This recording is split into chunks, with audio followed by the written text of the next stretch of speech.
Hey guys, I'm Nathan from Arms and Armor. Today I want to talk to you about our leather sheaths or scabbards that you can get with most of our swords.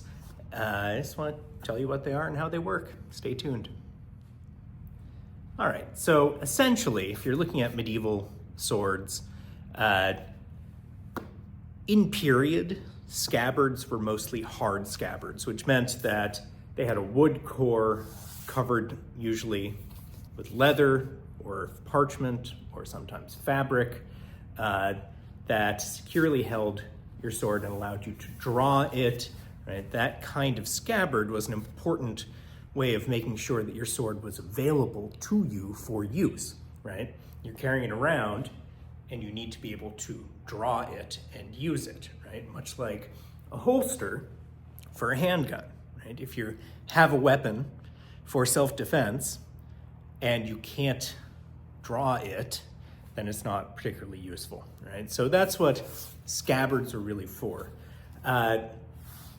These leather scabbards that we sell with our swords are just a simple leather sheath, right? So they are designed to be inexpensive and to give you a way to carry your sword around.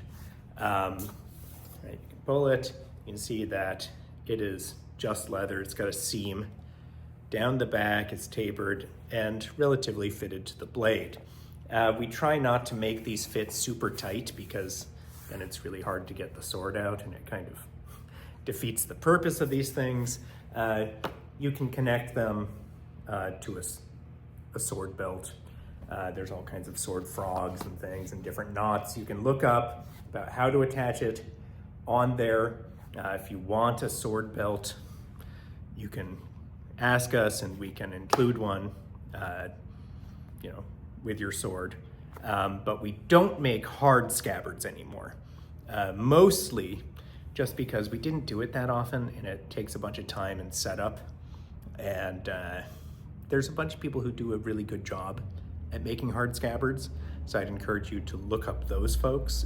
If you want a hard scabbard with one of our swords, you can drop us an email and we can give you a reference to someone who does good work on those and who can get it done in a reasonable amount of time. If, at some point we're not so busy making swords, maybe we'll start making scabbards again, but right now we're just focusing on our main business. So these leather sheaths are the option that you can get included relatively inexpensively. With your sword, they can be either just natural tan leather, brown, black, green. There's a bunch of colors we can dye them for you. So if you have any questions on that, you can drop us an email and ask. All right, take care.